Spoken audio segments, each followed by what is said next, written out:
Бүгінгі темабыз дан өсімдіктер тұқымы. Сүрөткө көңіл бурсаңар, будай, арпа, сулуу, кукуруза көрүп атасыңар сүрөттөн, күрүч, кант растеги. Бирок баары түзүлүшү башкача болсо, баары бир тукумга кирет. Дан өсүмдүктөр тукуму.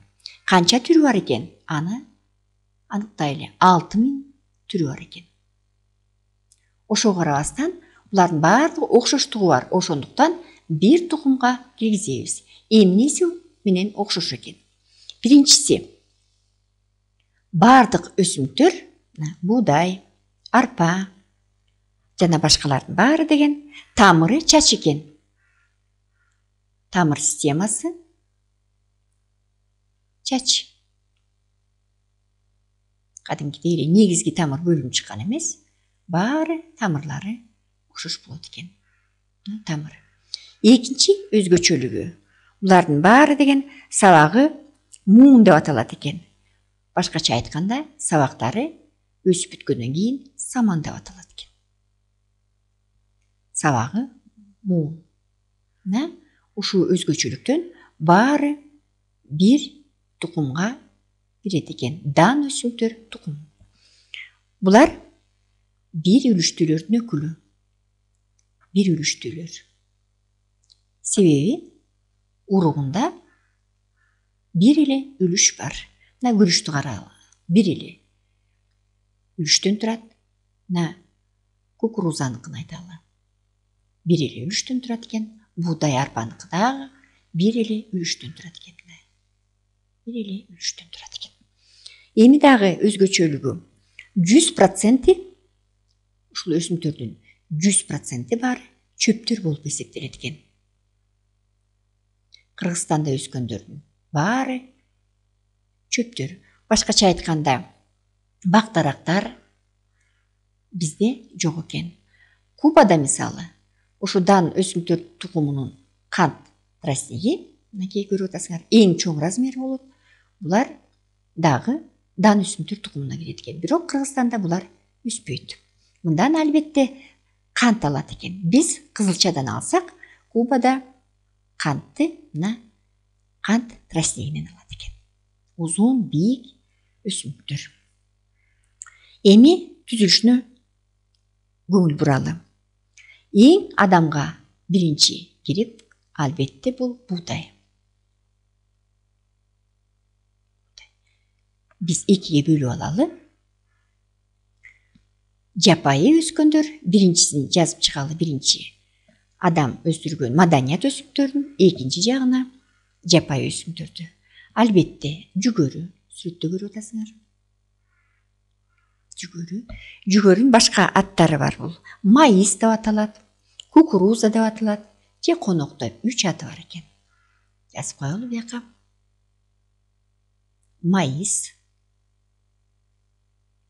деп атайт экенбиз. Конокто аталат. Анан кукуруза. Бир эле өсүмдүктүн атталышы 3 сөздөн мынакей көрүп атасыңар. Так, албетте жүгөрү. Арпаны көрүп атасыңар. Арпа. Күрүч. Бул өсүмдүктүн өзгөчөлүгү сууну көп талап кылат. Бул өсүмдүк Кыргызстандын түштүгүндө гана эгилет. Күрүч. Сулуу. Таруу.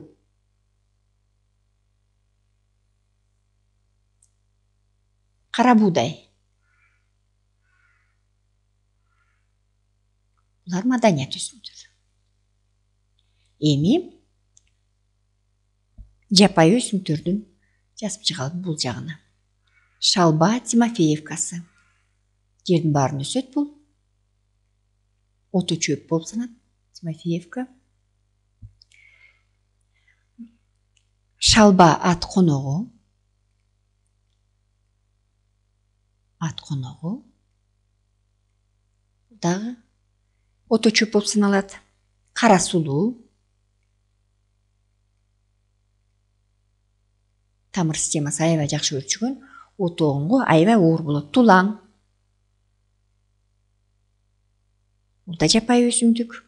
Сойлому будайык.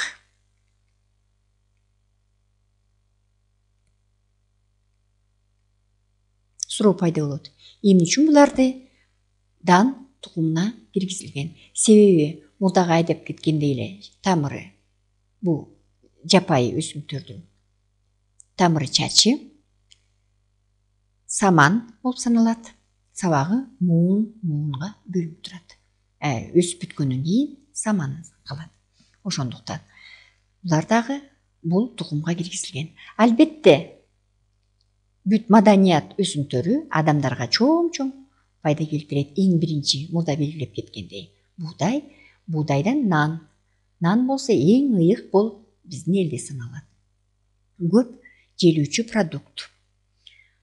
Эми гүлүнүн түзүлүшү кандай болду экен? Гүлү эч качан жашыл, кызыл, сары жана башка түстө болбойт. Бунун баары деген өзүнчө түссүз гүлү. Гүлү түссүз болот. Будайдыкы дагы, жапайы өсүмдүктөрдүкү дагы, күрүчтүкү дагы, контрастиги дагы гүлү эң жөнөкөй түзүлүштө болот. Мисалы, мынакей гүлдүн түзүлүшүн тартып көрөлү. Бул энелиги, чаңалгыч деп коебуз. Чаңалгыч. Анан аталыгы болгону дагы үчөө эле. Бул дагы систематикалык мүнөздөмө. Мына чаңчалары бар аталыгынын.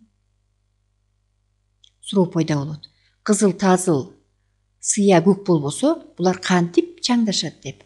Албетте шамал аркылуу чаңдашып жүргүзүлөт. Шамал аркылуу чаңдашып, анан алар ушинтип будай байлайт. Бир баштан, мисалы, бир эле будай, бир эле үрөндө отургузуп койсо, жакшы сорттору 27-30, 35ке чейин бир машакта ошончо будай пайда болот. Эми суроо пайда болот, эгин деген эмне? Себеби дан өсүмдүк тукумуна ошо термин тиешелүү. Эгин бул жалпы дандардын аталышы. Жалпы дан. Жалпыдан эгин деп атайбыз. Мөмөсү дагы дан. Мөмөсү дан. Урук катары дагы ушу данды биз сактап коюп, жазында арпаны да, будайды да отургузабыз. Эми ушу албетте будайды биз кеңирээк карап көрөлү. Будайды. Будай өзүнүн физиологиясы боюнча эки түргө бөлүнөт. Жаздык будай, жазда себилген. Анан күздүк будай. Күздүк будайды күзүндө сээп коебуз. Жаз мезгилинде жаздык будайга карата эрте бышып жетилет. Көп сорттору бар. Казакстан 10 жана башка сорттору азыр бизде кеңири колдонуп келет. Ушу жүгөрү боюнча, мынакей мурда белгилеп кеттик, 3 аттуу жаныбар өсүмдүк боюнча биз белгилеп кетели өзгөчөлүгүн. Бул өсүмдүктүн узундугу бул өсүмдүктүн 3 метрге чейин жетет экен. Албетте бийик. Аны 1943 жылы Түштүк Америкадан келген да, ошондон бери бизде Кыргызстанда дагы кеңири колдонуп келебиз. Мунун өзгөчөлүгүн айтып кетели. Энелик гүлү сото деп атайбыз. Сотосу кайсы экен? Мына чачысы бар. Сото гүлү. Андан тышкары аталык гүлү бар.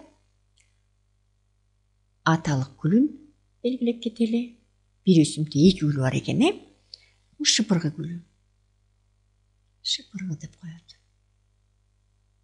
Шыпыргы. Ореки энелиги, аталыгы биякта көрүнбөйт экен, бирок шыпыргы деп аталып коет. Күрөң, муну көргөнсүңөр. 2 түр гүлү болот экен. Ошондуктан буларды бир үйлүү өсүмдүк деп айтабыз. Эмне үчүн? Себеби аталык энелик гүлү бир өсүмдүктө болсо, муну бир үйлүү өсүмдүк деп атайбыз. Демек, дан өсүмдүктөр тукуму адамдын жашоосунда чоң роль ойнойт экен. Ал тамак аш, малдын тоюту болуп эсептелет экен.